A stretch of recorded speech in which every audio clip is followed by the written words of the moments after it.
What's up, everyone? Welcome to the video.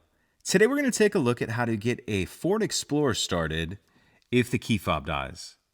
I'm going to be demonstrating this on a 2014 Ford Explorer in this video, but it will be the same on a few different years. And this is only going to apply to the Explorers that have a push-button start ignition.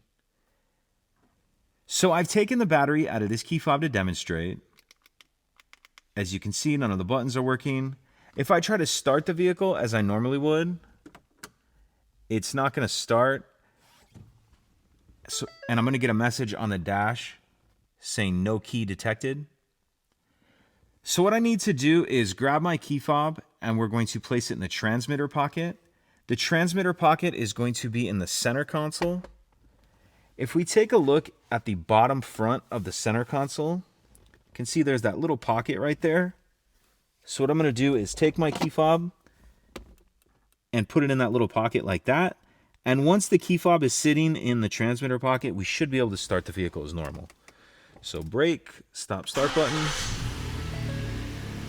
And once the vehicle starts, you'll be able to drive as you normally would.